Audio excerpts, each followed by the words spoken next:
بات کریں گے مونسون کی۔ ملک میں مونسون سیزن کے ایک اور طاقتور اسپیل کا آغاز ہو گیا ہے۔ خیبر پختونخوا کے کئی اضلاع مسلسل شدید برسات کی زد میں ہیں۔ صوابی میں بادل پھٹنے سے تباہی مچ گئی ہے۔ مختلف حادثات میں 15 افراد مزید جاں بحق ہو گئے، متعدد زخمی ہیں۔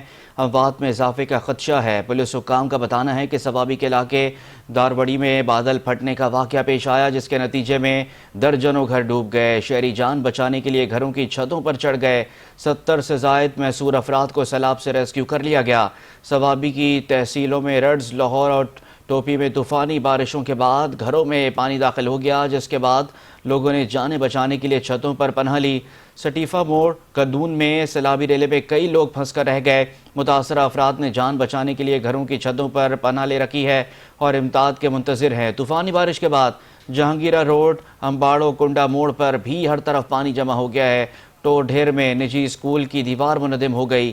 ایک مقام پر پوری وین چھت تک پانی میں ڈوب گئی۔